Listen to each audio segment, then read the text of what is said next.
the view here was not specifically about Windows 10, right? Yeah. The consumer will have some decisions to make.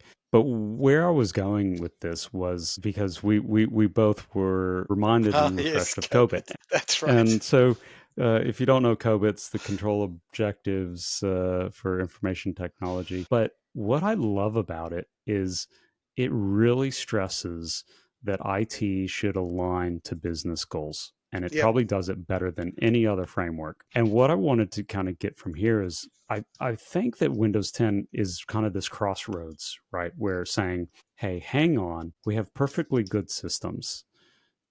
Why should we jump at what a vendor wants us to do, planned obsolescence?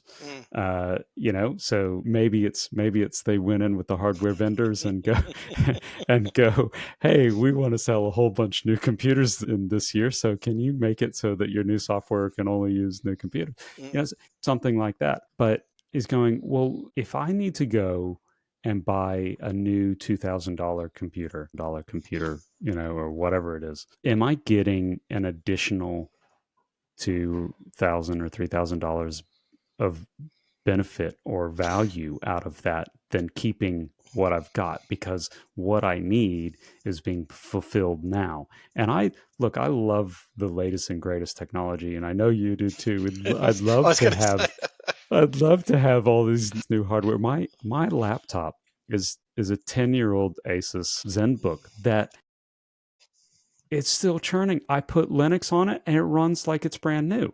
And I want a really sweet new laptop with all the latest and greatest stuff. But I don't use it for that much. And I'm browsing the web probably for most of it. My 10-year-old Linux laptop is now running totally fine. So, for what I'm doing, and I have a desktop. So, if I'm doing anything big, I do it on that. Yeah. Have you But heard? I don't need, there's no value in me upgrading it right now.